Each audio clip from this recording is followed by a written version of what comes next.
ज्ञानशाला अपनी प्रस्तुति। बनते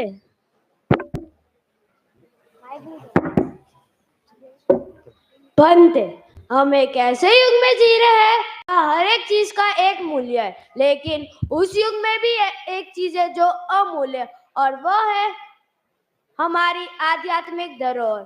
स्पिरिचुअल इन्फ्लुएंसर के माध्यम से हम आपका परिचय करवाना चाहते हैं जैन धर्म की उस आध्यात्मिक विरासत से जो हमारे आसपास है लेकिन हमें दिखाई नहीं देती।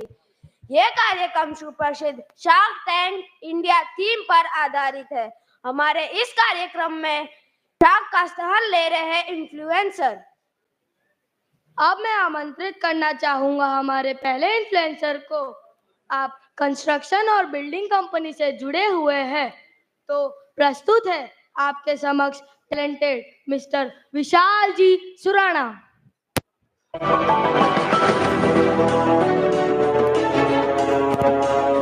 हम बैठे तो सही,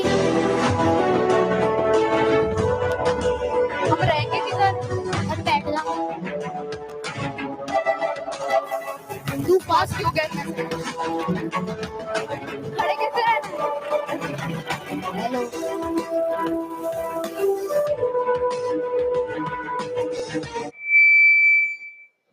अब बारी है हमारे दूसरे इन्फ्लुएंसर की जो मेंटल हेल्थ केयर प्रोफेशन से जुड़े हुए हैं। आप बबल्स ऑर्गेनाइजेशन के को फाउंडर है जहां पर डाउन सिंड्रोम कम्युनिटी को एम्पावर किया जाता है, और इसी सिलसिले में इन्हें आपने कई ट्रेनिंग सेशन भी लिए हैं। तो हमारे बीच उपस्थित है ऑलराउंडर मिसिज मेघना जी सुराना।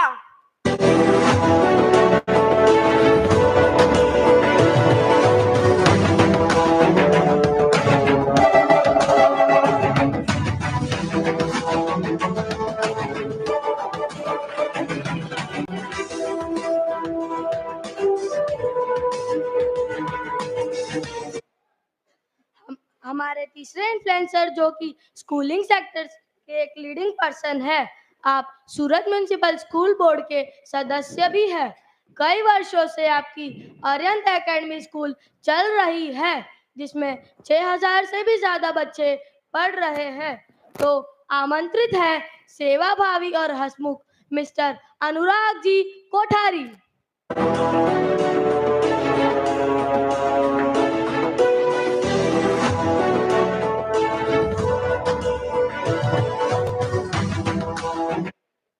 हमारे चौथे इन्फ्लुएंसर हैं जिन्होंने 40,000 से भी ज्यादा गर्ल्स को गुजरात में एम्पावर किया है। साथ ही आप भगवान महावीर यूनिवर्सिटी की ट्रस्टी भी है। तो मैं इनवाइट करना चाहता हूँ एंथुसियास्टिक डॉक्टर हर्षिता जी जैन।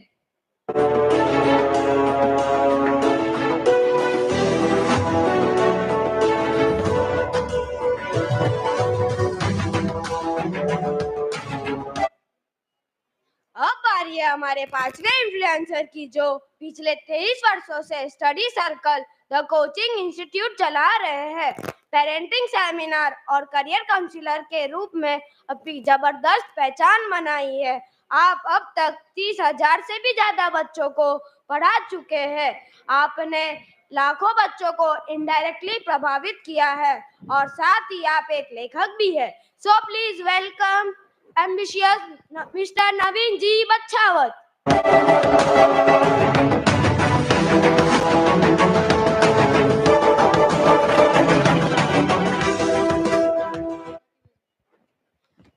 ज्ञानशाला की वेशभूषा पहने तीन ज्ञानार्थी स्टेज पर प्रवेश कर रहे हैं। हमारी ज्ञानशाला प्यारी लगती है सुखकारी। जय जिनेंद्र स्पिरिचुअल इन्फ्लुएंसर्स। मेरा नाम देवांशी सेठिया है। जय जिनेंद्र, मेरा नाम युग सुराना है। जय जिनेंद्र, मेरा नाम जलज कोठारी है। पिछले 2 वर्ष पूरा विश्व कोरोना महामारी से ग्रसित रहा है। इसमें विद्यार्थियों को ऑफलाइन एजुकेशन के बजाय ऑनलाइन माध्यमों पर निर्भर रहना पड़ा। डिजिटल गैजेट्स के अत्यधिक प्रयोग और मानवीय संपर्कों से दूरी के चलते मानसिक रोगों से पीड़ित बच्चों की संख्या में बढ़ोतरी आई है।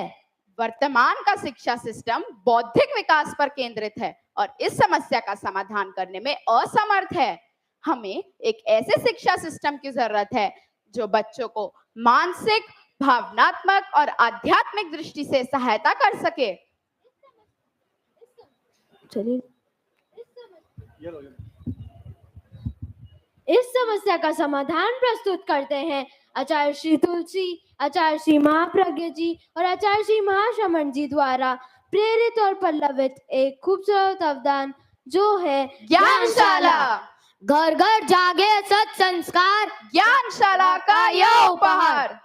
जय जिनेंद्र। बच्चों, यह ज्ञानशाला क्या है? क्या ये स्कूलिंग का कोई नया प्लेटफॉर्म है? नहीं सर, ज्ञानशाला प्रति रविवार 2 घंटे के लिए चलने वाली एक आध्यात्मिक पाठशाला है। इसमें 5 वर्ष से 14 वर्ष की उम्र वाले बच्चे भाग लेते हैं। बहुत बढ़िया। पर आप ये बताइए, आपकी इस ज्ञानशाला में किस तरह की शिक्षा आप लोगों को सिखाई जाती है? ज्ञानशाला में बच्चों को धार्मिक संस्कार सिखाए जाते हैं। योग, ध्यान, जप, कहानी आदि अनेक माध्यमों से बच्चों को आंतरिक रूप से सशक्त बनाया जाता है। आपका ये प्रोजेक्ट तो काफी अच्छा है, पर क्या आप ये बता सकते हैं ये ज्ञानशाला कितनी जगहों पर संचालित है?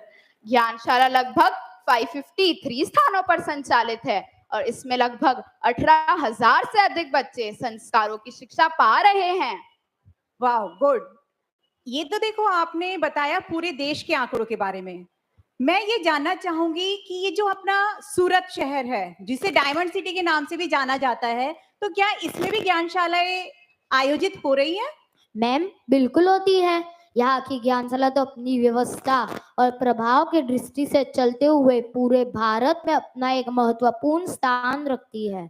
यहाँ प्रति संडे 2 से 4 बजे तक तेरापंथ भवन में ज्ञानशाला आयोजित होती है। इसमें लगभग 550 से 600 बच्चे भाग लेते हैं।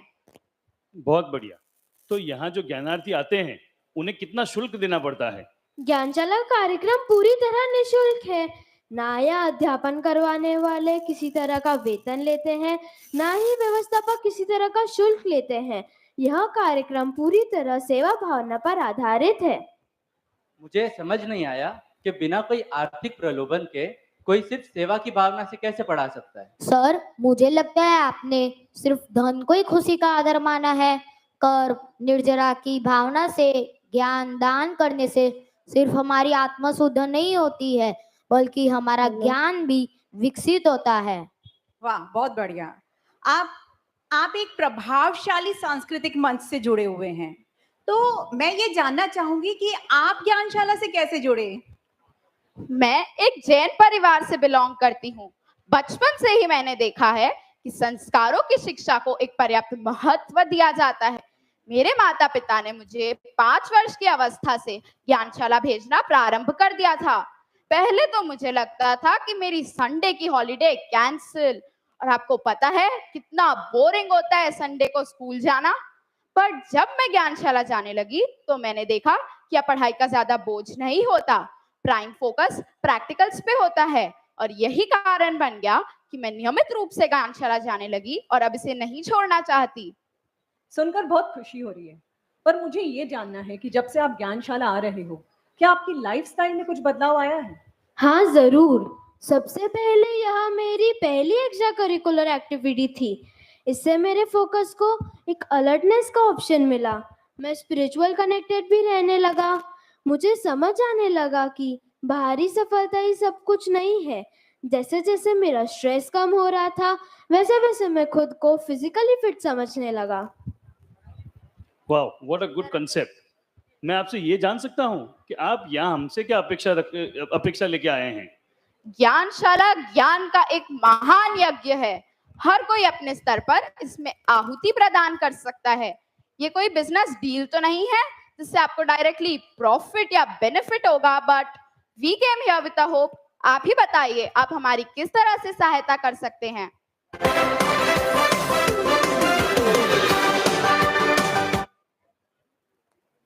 ग्रेट। एक बात बताइए, मैं स्कूल एजुकेशन से जुड़ा हुआ हूँ। सूरत म्युनिसिपल कॉर्पोरेशन के 350 से भी ज्यादा स्कूल चलते हैं जिनको मैं मैनेज करता हूँ। 2.25 लाख से ज्यादा बच्चे वहां पढ़ते हैं। क्या इन स्कूल्स में ज्ञानशाला चालू कर सकते हैं? Sir, I think that this is a great offer. आपके इस एफर्ट से हजारों बच्चों की जिंदगी में एक पॉजिटिव चेंज आएगा। मैं एक बिल्डर हूँ, मैं अपने बिल्डिंग्स में आपको ज्ञानशाला के लिए जगह प्रोवाइड कर सकता हूँ। सर, आप अपने रिसोर्सेज का बेस्ट इस्तेमाल कर रहे हैं।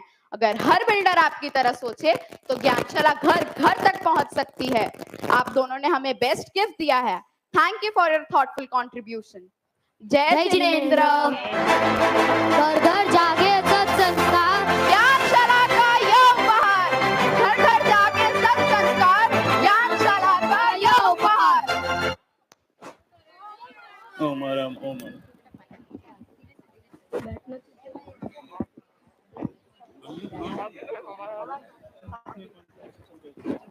काफी अच्छी प्रस्तुति थी ना इना।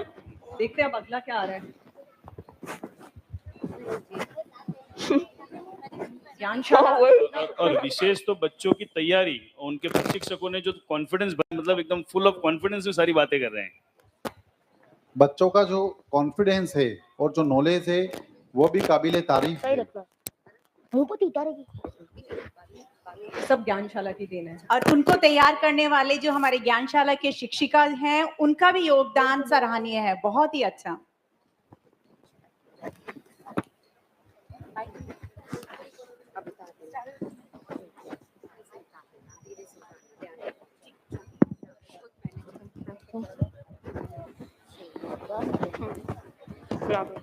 माइक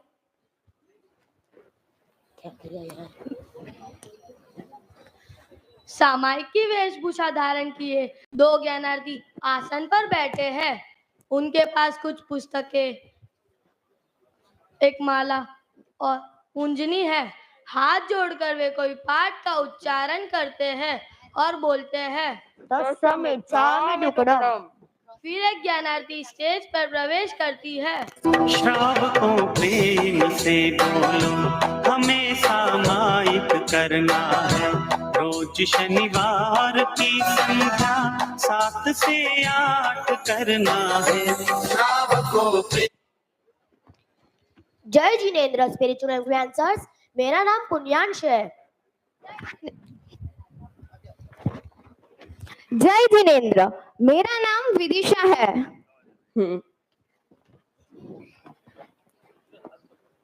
जय जिनेंद्र, मेरा नाम जैनित है। आप एक बात बताइए, अभी आप क्या कर रहे थे? सर, हम अभी सामायिक कर रहे थे। सामायिक, ये सामायिक क्या होती है? सामायिक का अर्थ है समता की साधना। सामायिक में 48 मिनट तक सभी प्रकार के पापमूलक कार्यों का त्याग किया जाता है। ये अभी आपने जो सफेद रंग की पट्टी मुंह पे बांध रखी थी, वो क्या है? जैन धर्म की मान्यता के अनुसार वातावरण में अनेक प्रकार के सूक्ष्म जीव मौजूद रहते हैं। हमारी मुंह से निकलने वाली गर्म हवा से उन जीवों को कष्ट पहुंचता है। उस हिंसा से बचने के लिए सामायिक के दौरान मुख वस्त्रिका बांधी जाती है। मुख वस्त्रिका के बारे में तो आपने बताया, लेकिन ये कुछ मुझे यहाँ छोटी सी चीज दिखाई दे रही जो सफेद धागे से बंधी हुई है।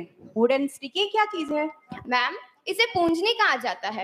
अगर कभी रोशनी की कमी हो तो हाथ पैर फैलाने से पहले इस पूंजनी से स्थान का भ्रमार्जन किया जाता है, ताकि कोई भी जीव जंतु वहां मौजूद हो तो वो हमारे हाथ पैर से तकलीफ ना पाए। बढ़िया। तो 48 मिनट की जो सामायिक में क्या गतिविधियां कर सकते हैं? वैसे तो कोई भी गतिविधि जिसमें किसी प्रकार की हिंसा अथवा पाप कर्म का बंध ना हो, सामायिक में की जाती है। मुख्य रूप से सामायिक के दौरान ध्यान, स्वाध्याय, प्रवचन श्रवण, भजन आदि कार्य किए जा सकते हैं। तो कुल मिला के सामायिक करने का मुख्य उद्देश्य क्या होता है? सामायिक का अभ्यास करने से मानसिक और भावनात्मक रूप से संबल प्राप्त होता है। नियमित रूप से एक मुहूर्त तक सांसारिक कार्यों से विरत होकर आंतरिक शुद्धिकरण का अभ्यास करने से जीवन का रूपांतरण हो सकता है। ग्रेट, वाओ, आप बच्चे इतनी बड़ी बड़ी बातें कर रहे हो। क्या आपको नहीं लगता सामायिक जैसी गतिविधियां ये बड़े लोगों के काम की चीज है? आप लोगों को तो भी पढ़ना लिखना चाहिए, खेलना कूदना चाहिए। आप ये काम क्यों कर रहे हैं? ऐसा नहीं है सर, हम एक ऐसे युग में पैदा हुए जो टेक्नोलॉजी के दृष्टि में बहुत एडवांस स्तर पर है। हमारी जनरेशन को अल्फा जनरेशन भी कहा जाता है। ये अल्फा जनरेशन, ये कौन सी जनरेशन होती है? ये क्या होता है? 2010 से 2024 तक के टाइम पीरियड में जन्म लेने वाली जनरेशन अल्फा जनरेशन कहलाती है। इस पीढ़ी ने तकनीकी स्तर पर सबसे एडवांस समय में जन्म लिया है। हमारी पीढ़ी गैजेट्स के समय में जीवन जी रही है। सामाजिकता के लिए सोशल मीडिया एप्स पर निर्भर रहती है। शारीरिक खेल कूद आदि गतिविधियों की बजाय हमारी पीढ़ी डिजिटल उपकरणों के साथ समय बिताना पसंद करती है। धीरे धीरे प्रकृति से दूर होती जा रही है। ऐसे में सामायिक जैसी आध्यात्मिक गतिविधियों का हमारे लिए शौक नहीं बल्कि अनिवार्यता बन गई है। कम से कम सामायिक के दौरान हम सभी प्रकार के gadgets, mobile, television, video games आदि से दूर रहते हैं। मोबाइल तरंगों की बजाय हम अध्यात्म की तरंगों के साथ अपना समय व्यतीत करते हैं। अध्यात्म की तरंगे, ये तो बहुत अच्छी बात कही आपने। पर आप मुझे ये बताइए कि क्या आप लोग सामायिक का अभ्यास करते रहते हो?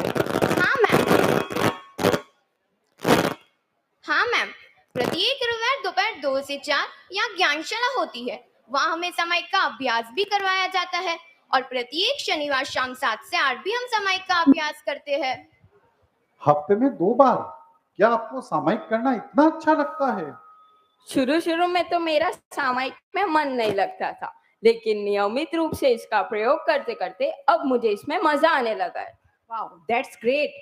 वेल पुण्यांश, आप बताइए कि आपने सामायिक कैसे सीखी, कैसे आपको इसकी रुचि लगी? सर, मैं एक संयुक्त परिवार में रहता हूँ। मेरे दादा दादी सुबह 4 बजे उठकर सामायिक करने लग जाते हैं। मेरे दिनचर्या की शुरुआत उनके भजनों को सुनकर होती थी। मैं छोटा था तब से शौक से मुंहपत्ती बांधकर उनकी नकल करता था। जब पर्युषण का पर्व आता तब दादी सब बच्चों के लिए कंपटीशन रखती थी। जो सबसे ज्यादा सामायिक करता उसे इनाम भी दिया जाता था। इनाम के लालच में शुरू हुई सामायिक मेरी जरूरत बन गई।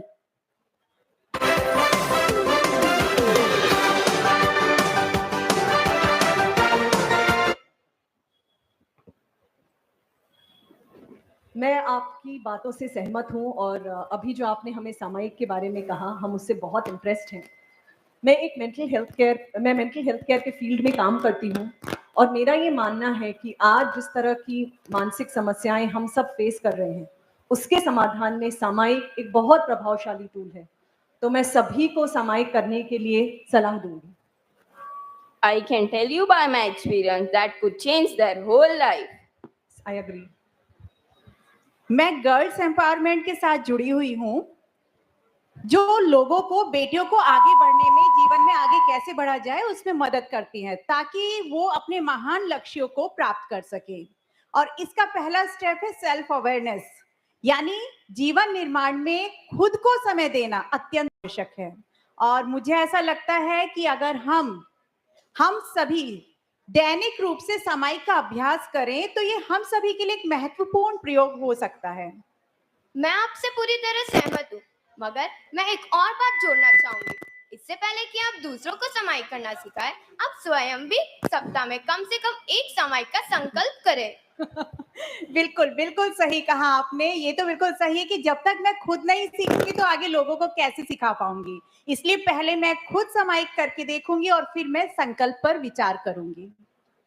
आत्म साधना की इस राह पर हम सभी आपका स्वागत करते हैं। आपसे मिलकर बहुत अच्छा लगा। जय जिनेंद्र।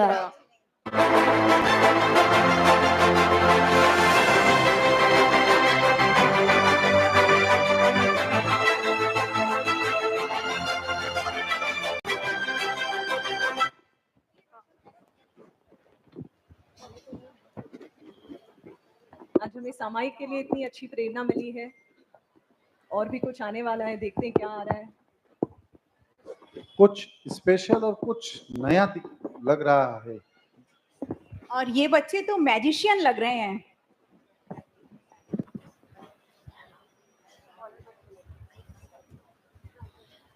ज्ञानशाला की वेशभूषा में 3 ज्ञानार्थी प्रवेश कर रहे हैं। मलिन होता वस्त्र भी यदि दाग लगते धूल से।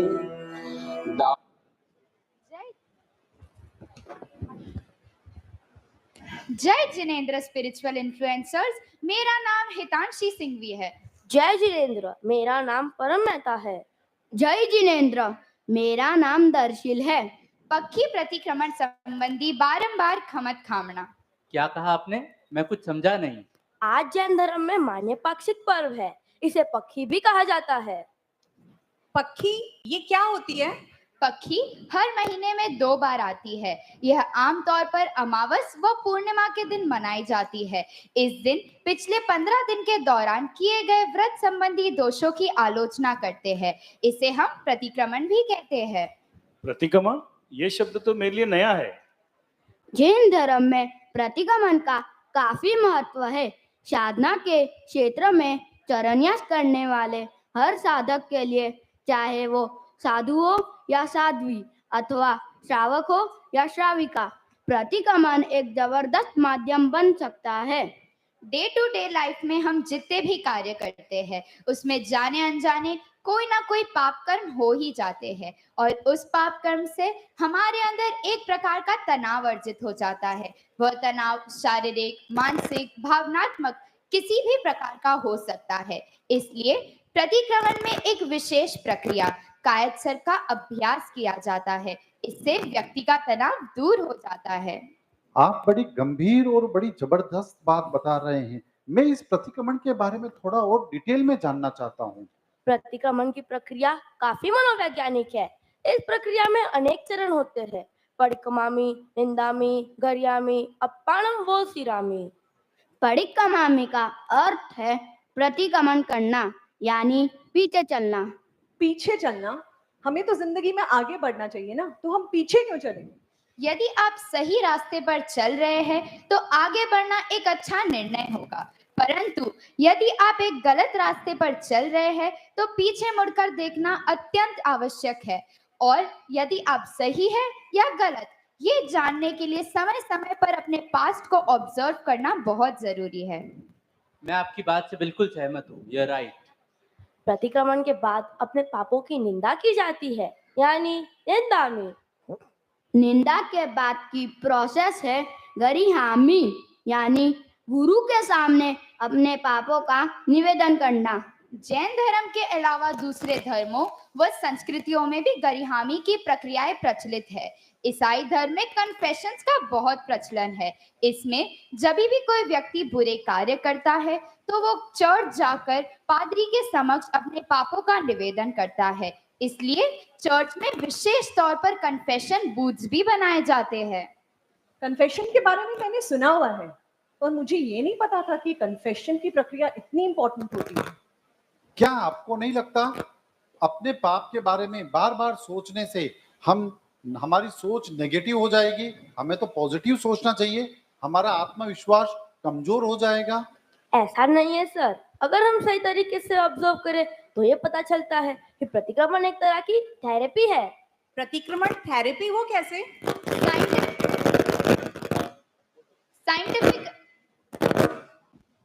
साइंटिफिक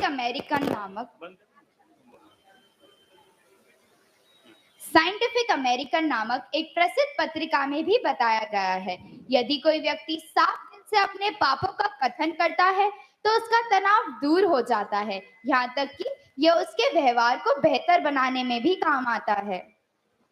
गुरु के सामने अपने पापों का निवेदन करने के बाद होता है अपाणम वो शिरामी, यानी पापों के बोझ को खुद से मुक्त कर लेना। आप लोग जिस कॉन्फिडेंस से सब बता रहे हो, जो मैं समझ पा रहा हूँ, ये सब सुन के मैं तो अपने आप को कितना लाइट महसूस कर रहा हूँ। हमारी लाइफ में बहुत सारे रिग्रेट्स आते हैं। कभी कभी हमको ऐसे कुछ डिसीजन लेने पड़ते हैं जिसको लेकर हमको पूरी लाइफ पछताना पड़ता है। यह बोझ उतारना हो तो प्रतिक्रमण एक जबरदस्त माध्यम बन सकता है। अच्छा, तो आपका ज्ञानशाला में जो प्रतिक्रमण होता है उसकी प्रक्रिया के बारे में मुझे थोड़ा सा बताइए। सर, ज्ञानशाला के बच्चों को ऑनलाइन एवं ऑफलाइन दोनों माध्यमों से प्रतिक्रमण सिखाया जाता है। अब तक लगभग 100 बच्चे प्रतिक्रमण सीख चुके हैं और 130 बच्चे प्रतिक्रमण सीख रहे हैं। हर पक्षी को 13 मोल में बच्चों द्वारा संपूर्ण विधि सहित प्रतिक्रमण करवाया जाता है। वाह, आपकी बातें सुनकर तो ऐसा लग रहा है कि जो प्रतिक्रमण है बहुत ही प्रभावशाली आध्यात्मिक खोज है। तो क्या मैं भी प्रतिक्रमण सीख सकती हूँ?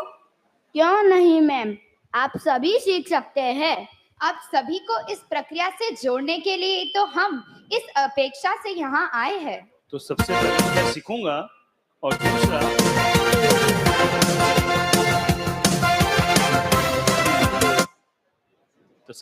मैं इसको सीखूंगा और दूसरा मेरे पेरेंटिंग सेमिनार और काउंसलिंग के अंदर लोगों को इसके अंदर जोड़ूंगा भी और बच्चों को भी इससे जोड़ूंगा। आपका इस आध्यात्मिक विषय पर स्पीच देने का निर्णय अपने आप में ही एक साहसिक कदम है। भारत की आध्यात्मिक धरोहर के सामने ये सब लाने का निर्णय अपने आप में ही काबिलिए तारीफ है। जय जिनेंद्र।